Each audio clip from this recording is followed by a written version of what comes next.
Señor, venimos delante de ti para nutrirnos y alimentarnos con tu palabra de vida, que es el pan espiritual que todo el mundo necesita. Y te rogamos, Señor, que hables a nuestro corazón, que cambies nuestra vida, que pasen cosas nuevas, que es lo que realmente buscamos, porque necesitamos, Señor, de tener esa experiencia de comunicación contigo, de una relación íntima. Y te rogamos que nos hables por medio de esta palabra, en el nombre de Jesús. Amén. Capítulo 3 de Juan, por favor. Donde hemos estado hablando ya, capítulo 3 del libro de San Juan. Y vamos a estar en los versos del 13 al 17.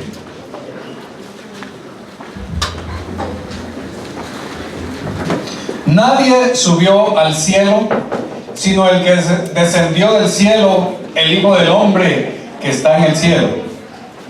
Y como Moisés levantó la serpiente en el desierto, así es necesario que el Hijo del Hombre sea levantado, para que todo aquel que en él cree no se pierda, mas tenga vida eterna. Porque de tal manera amó Dios al mundo, que ha dado a su Hijo unigénito, para que todo aquel que en él cree no se pierda, mas tenga vida eterna. Porque no envió Dios a su Hijo al mundo para condenar al mundo, sino para que el mundo sea salvo por él. Siéntense.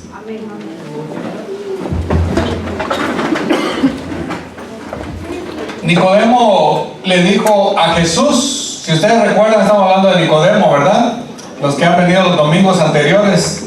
Le dijo, sabemos que has venido de Dios. Fíjense bien la palabra, sabemos. Porque él pensaba que él sabía. Y sí tenía nociones, sí sabía algo. Pero no sabía exactamente lo que tenía que saber acerca de Jesús. Es decir, no solamente verlo como un gran maestro, como un gran rabí, sino verlo como su Señor y como Salvador. Mucha gente sabe de Jesús, mucha gente sabe de Dios, pero no tiene una comunicación directa con el Señor. No sabe, no tiene la experiencia de que Jesús viva en su corazón. Así que Nicodemo todavía estaba en ese nivel. Ahora, Jesús también usa las mismas palabras y le dice, lo que sabemos, hablamos. Es decir, tú hablas en el nivel en que tú estás. Tú sabes las cosas que sabes, pero yo voy a hablarte de otras cosas que tú necesitas conocer. Y ese es un mensaje muy grande, muy elevado. Por eso es que nuestro tema para hoy es la salvación viene de arriba. Ese es el tema, la salvación viene de arriba. La salvación no puede venir de otra fuente, de otra persona, de alguna organización, de alguna religión. La salvación viene de arriba. Viene del cielo, viene de Dios. Amén. Ahora, la razón es que como seres humanos sabemos que este envase, este cuerpo es terrenal. La Biblia dice, cuando la persona muere, su cuerpo vuelve al polvo, porque del polvo fue tomado, pero el espíritu va para arriba, vuelve a Dios. Por eso es que la salvación tiene que venir de arriba, no viene de la tierra. No viene de abajo, viene de allá, de ese otro mundo que nosotros todavía no conocemos, porque la verdad no lo conocemos. Sí sabemos y creemos por la palabra de Dios que eso no es todo, que hay algo mejor. Por eso es que no nos afanamos solo por la vida acá, sino porque hay algo mejor. Amén. Y eso es eterno. Entonces Jesús es el único que sabe acerca de esa salvación que viene de arriba. Es lo que nos dice en el verso 13, donde leímos, dice, nadie subió al cielo. Nadie subió al cielo. Algunos dicen que han ido a la luna. A mí no me consta. Pero dicen que han ido a la luna. Digamos que sí. Dicen también que por ahí van a visitar el planeta rojo. También son ideas, porque dicen que necesitan 6 meses ahí. Si es que cuando la órbita está ahí más cerca, entonces necesitan como 6 meses. O depende, si está más lejos, pues van a tener que tardarse 1 año para hacer ese viajecito. Y que es un viaje sin retorno. Los millonarios ya están invirtiendo en ese proyecto mucha plata. Usted no necesita invertir nada para saber que la salvación viene de arriba y que un día usted se puede echar ese viajecito para estar directamente en la presencia de Dios. Amén. Y por eso se necesita creer en el único que tiene esa oferta, que es Jesús. ¿Quién puede hablar con semejante autoridad cuando dice nadie subió al cielo? O sea, todos ustedes les está diciendo, por muy grandes maestros que sean, pero ustedes no han subido al cielo, sino el que ha bajado del cielo, el Hijo de Dios, que vino a meterse dentro de las criaturas humanas y que se hizo humano y que vivió entre nosotros. Pero es algo más todavía, porque el Hijo de Dios, Jesús, Él no necesita un tiempo para decir voy a hacer un viaje al cielo. Él no dice, mire, me voy y me tardo como 15 días o un mes para llegar al cielo, porque sencillamente Él dice que Él es omnipresente. O sea, Él puede estar acá con nosotros, pero a la vez está allá. Estuvo carnalmente, o sea, en cuerpo estuvo en medio de la humanidad. Sí, amén. Pero también dice que después subió al cielo. Pero ahora Él está presente a través de su Espíritu Santo. Amén. Así que para Él no es un problema estar allá y estar acá al mismo tiempo. Esa es la autoridad que nadie más puede pretender que tiene. Solamente el Hijo de Dios. Amén. La salvación viene de arriba. Entonces, Él es omnipresente. Cielo, cuando hablamos del cielo, ¿verdad? Cuando hablamos del cielo es una palabra que nos gusta mencionarla, pero ¿cuánto sabemos del cielo? ¿Cuánto entendemos del cielo?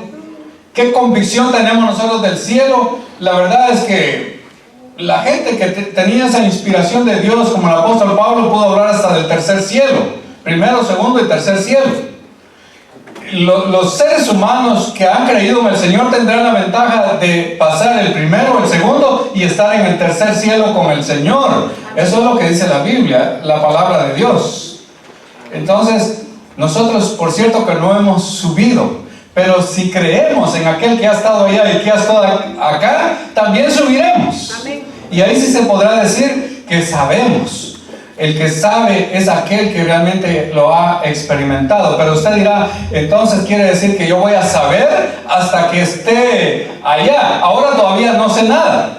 Pues quiero aclararle que según la palabra de Dios, ya nosotros podemos experimentar lo que es estar también en las alturas a través del Señor. Cuando estaba hablando Nicodemo reconoció que Jesús era de arriba, porque le dice, sabemos que has venido de Dios. Eso sí lo tenía claro, sabemos que has venido de Dios, y dice las señales, porque dice, nadie puede hacer lo que tú haces si no está Dios con él. Por eso sabemos que has venido de Dios, hasta él lo sabía. Pero ahora la pregunta es, ¿y cómo uno sabe más acerca del cielo? Preguntémonos, ¿qué hay en el cielo? ¿Cómo es la vida en el cielo? Pues no lo sabemos. Algunos dicen que han soñado, que se han muerto y que han ido allá, otros dicen que han ido al infierno, y ahí es el mensaje de muy, a veces hasta supersticiosos. Hay que tener cuidado con eso, con la superstición y con toda esa cosa que a veces se mete en nosotros. Pero para saber nosotros algo acerca de esto, hay que entender en primer lugar lo que dice la Biblia. Por ejemplo, en el 1:14 de Juan dice estas palabras. Dice, y aquel verbo fue hecho carne y habitó entre nosotros. Pero aquí viene lo que sería equivalente al cielo, porque dice, y vimos su gloria. O sea, contemplaron la gloria de Dios a través de las maravillas del Señor.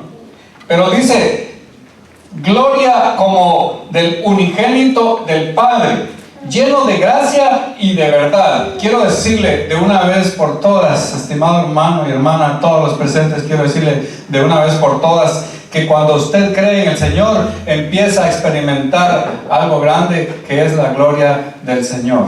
Amén. Y si alguien no experimenta eso, es porque probablemente no ha creído, porque tal vez está en el nivel de Nicodemo, que sabe ciertas cosas de la religión, pero todavía no ha experimentado la gloria de Dios. Porque el Señor ha venido para manifestarse en medio de nosotros. Ahora, me llama la atención también cuando dice en el verso 14, y como Moisés levantó la serpiente en el desierto, Así es necesario que el Hijo del Hombre sea levantado. ¿Por qué levantó Moisés una serpiente en el desierto? Me imagino que ya algunos han leído la Biblia y saben que el pecado del ser humano tiene consecuencias. Uno no puede pecar y quedarse impune ese pecado. No, tiene consecuencias. Y cuando ellos pecaron, se rebelaron contra Dios, hasta le dijeron a Dios, porque somos muy abusivos con Dios, le dijeron a Dios: Señor, ese pan que nos has dado es un pan liviano. Con eso querían decir: mira, eso parece una ensaladita nada más. Yo quiero carne, yo quiero comida que me llene y hasta que me haga verme barrigón, porque eso era lo que ellos decían. Queremos algo más sustancioso. Miren cómo es el ser mal agradecido, ¿verdad? Porque milagrosamente Dios les dio comida a ellos. Y comieron en el desierto donde no había nada, ahí Dios los alimentó. Así que se rebelaron contra Dios, se rebelaron contra Moisés, se rebelaron. La rebelión es característica del ser humano por causa de su pecado. Se rebela y cuestiona y le pregunta a Dios y le dice: Señor, pero entonces, si quieres que yo crea en ti, demuéstramelo de esta o de aquella manera. Somos así con Dios. O sea, nos creemos a veces hasta más sabios que Dios, hasta más capaces que Dios. Sí. Pero Dios también da sus leccioncitas. Y en este caso dice: bueno, les voy a dar una lección para que me entiendan de una vez por todas. Y les mandó serpientes ardientes.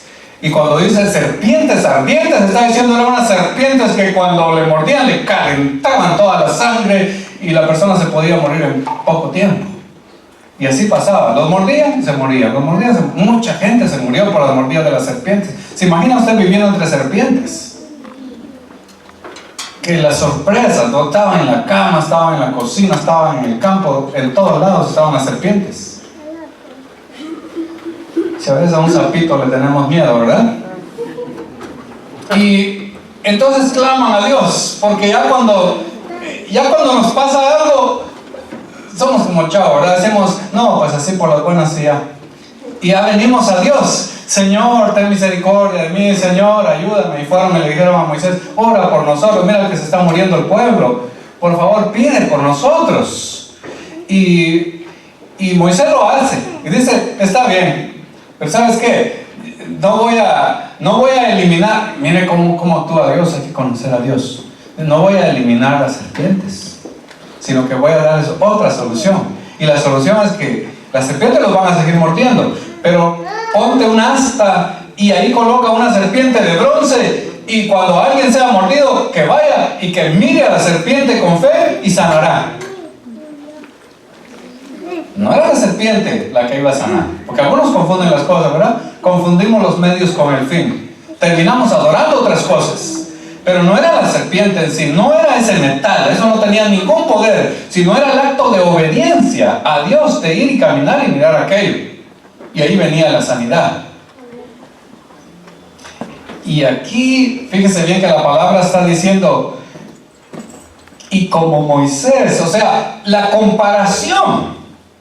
Y como Moisés levantó la serpiente en el desierto, es decir, que aquel evento del desierto estaba apuntando a algo nuevo, a algo más, a algo especial. Y en este caso dice que así como Moisés levantó la serpiente, así es necesario que el Hijo del Hombre sea levantado. Ponga atención a la palabra levantar. Estamos diciendo que la salvación viene de arriba. Entonces, cuando dice levantar, el levantar para nosotros tiene el sentido de triunfar, de sobresalir. Cuando uno dice: me levantaron el ánimo, me sentí en las alturas, es el sentido. En este caso, primero se levanta una serpiente de bronce en el desierto, y después el Señor Jesús fue levantado en una cruz. Veamos algunas comparaciones que hay en esto. Primero, oiga bien, estamos hablando de la serpiente y Jesús en la cruz. La primera comparación es que ambos estaban en alto. La segunda, que mirando con fe a ellos, o sea, a la serpiente y a Jesús, se obtiene sanidad. La tercera, van a ellos los que son mordidos, en aquel caso antiguo, por las serpientes, y en el caso de hoy, los que son mordidos por la serpiente antigua, que es Satanás. y todos tienen sus mordiditas por ahí. ¿Saben que la mordida de una serpiente se puede infectar? Yo vi una señora que le quitaron su pierna porque se le estaba cayendo a pedazos por una serpiente que la mordió, una cascabel. La gente los tiene que ver con fe. Esa palabra de 2 letras es lo que a veces, ya les dije, nos falta. La fe, creer. Porque cuando usted le habla a la gente, le dice: yo no creo eso, yo no estoy de acuerdo con eso. O sea, la falta de fe. La fe también viene de arriba, porque la salvación viene de arriba. Ahora, entre ellos dos, entre la serpiente y Jesús levantados, también hay diferencias. La primera es que la serpiente no sana por sí sola, solo es un metal. Pero ¿sabe lo que les decía? ¿Sabe qué hizo el pueblo con esa serpiente?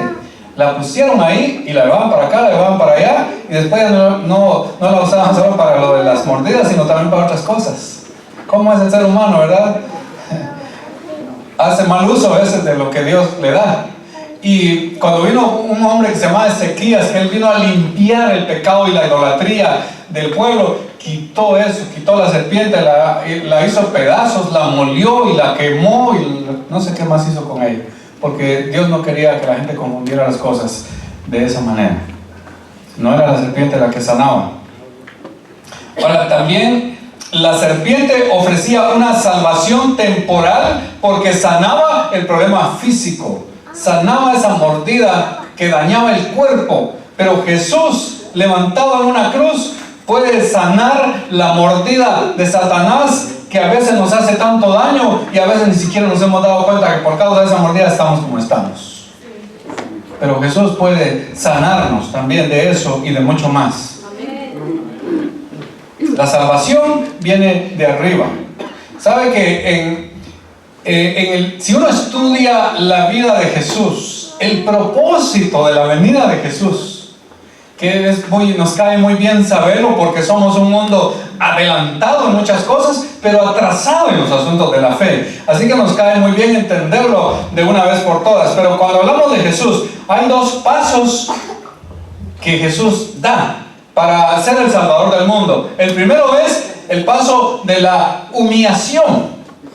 Se llama también degradación, porque degradar es eso, venir perdiendo calidad, venir perdiendo posición, y eso es lo que Jesús hace, porque Él primero está en el cielo, bien tranquilo en el cielo, como el Señor, como el Rey del universo, pero Él decide venir a este mundo. Y al venir a este mundo era rebajarse para ponerse al nivel humano. Solo el hecho de hacerse un humano ya era realmente una situación de humillación. Pero además de ponerse como un ser humano, dice la Biblia claramente que se hace siervo. Él viene para servir. Pero se pasó su vida sirviendo, hasta lavarle los pies a sus mismos discípulos. Pero no se quedó ahí. En la humillación también va hasta el sacrificio en la cruz. Cuando Él se sacrifica allá por nosotros, eso también es humillación. Pero después de que a Él lo crucifican y Él muere, también lo sepultan, lo cual significa seguir bajando. Pero luego resucita, y ahí viene la exaltación.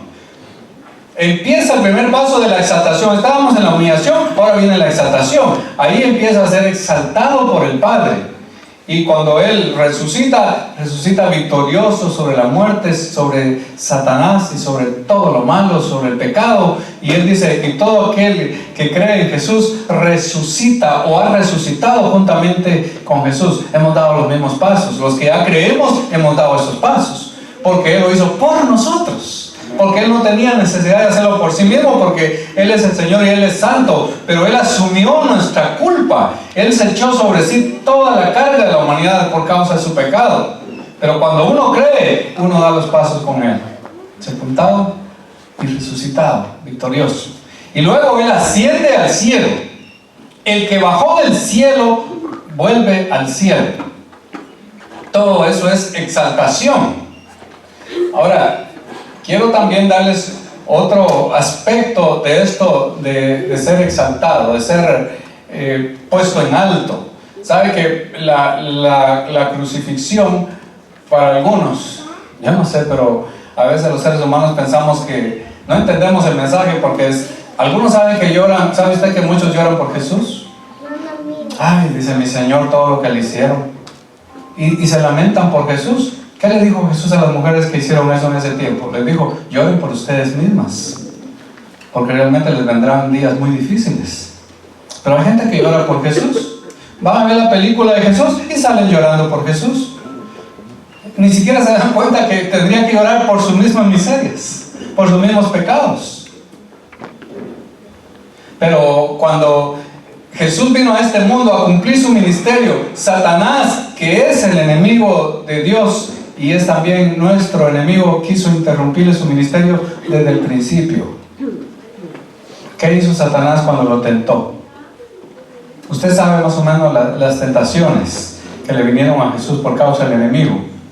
Pero entre una de esas le dice, todo esto te daré, le mostró los reinos del mundo, si postrado me adorares. Como también nos dice a nosotros, mira, te doy esto si me sirves, si me adoras. Él es tan cínico que demanda adoración.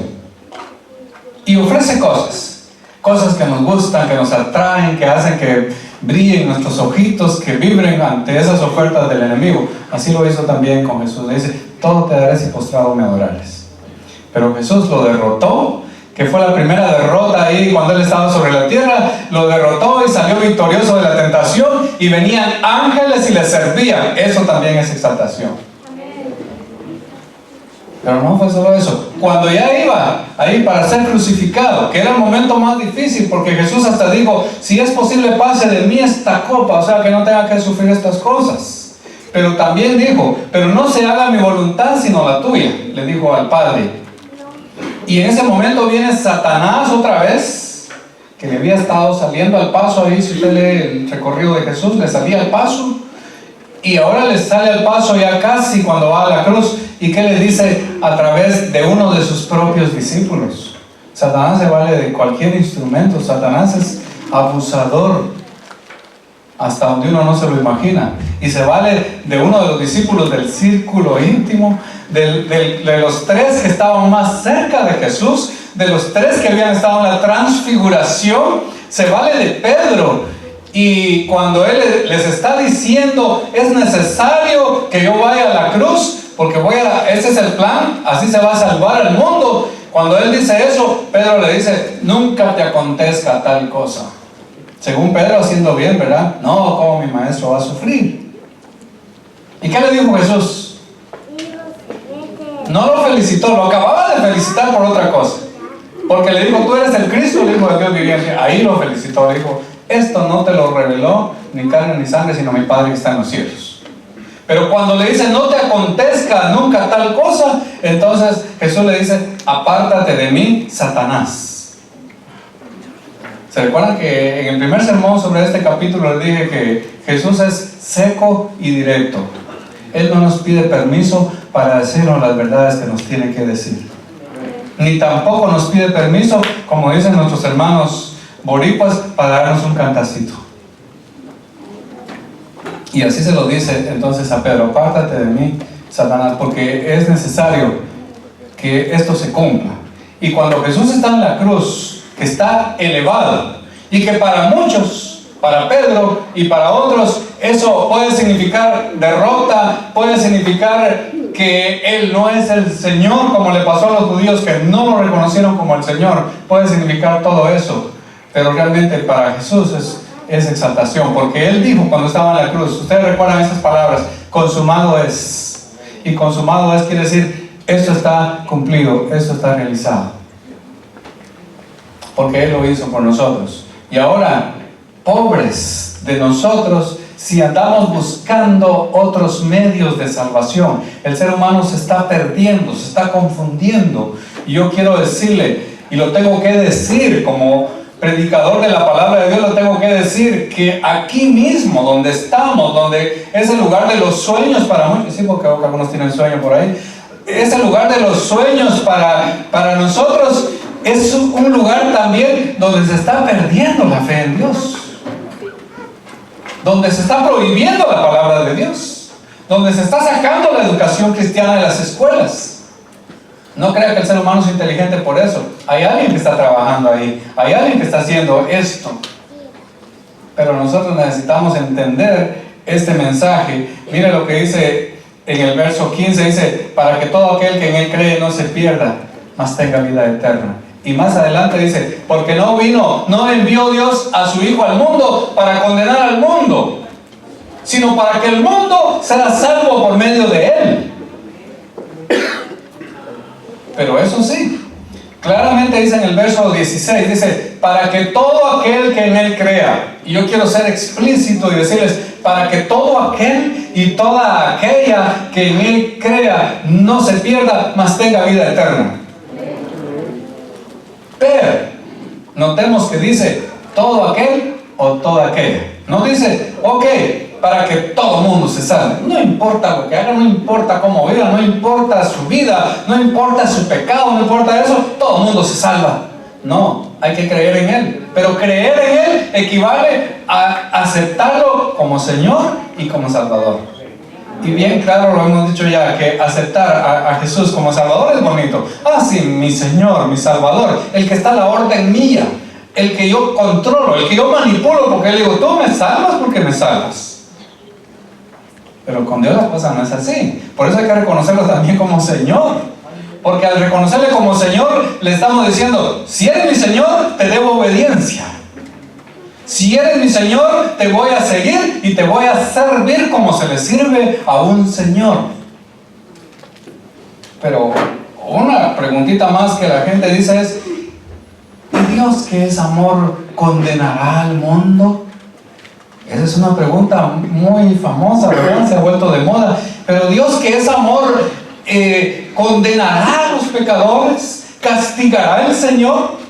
Que le quede claro, que le quede bien claro que la Biblia dice, no envió Dios a su Hijo para condenar al mundo, sino para que el mundo sea salvo por medio de Él.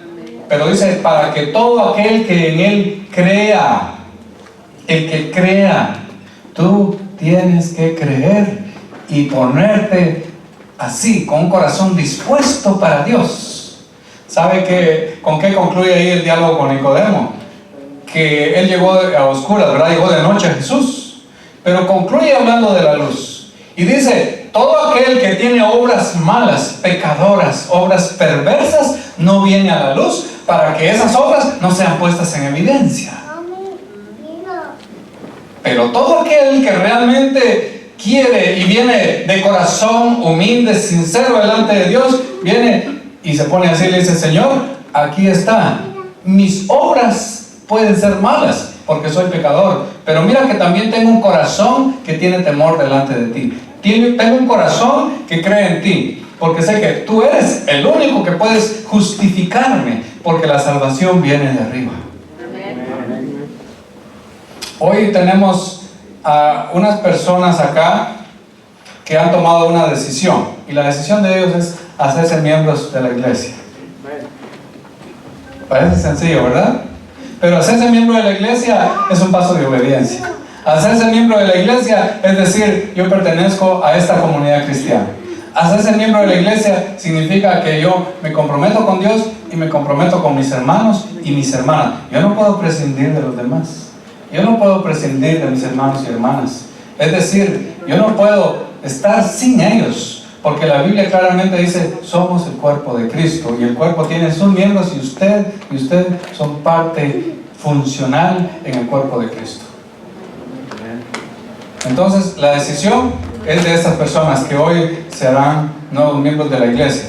Pero le pregunto, ¿y usted cuándo? ¿Quiere continuar usted con el perdedor? Usted sabe quién es el perdedor, ¿verdad? Jesús lo derrotó.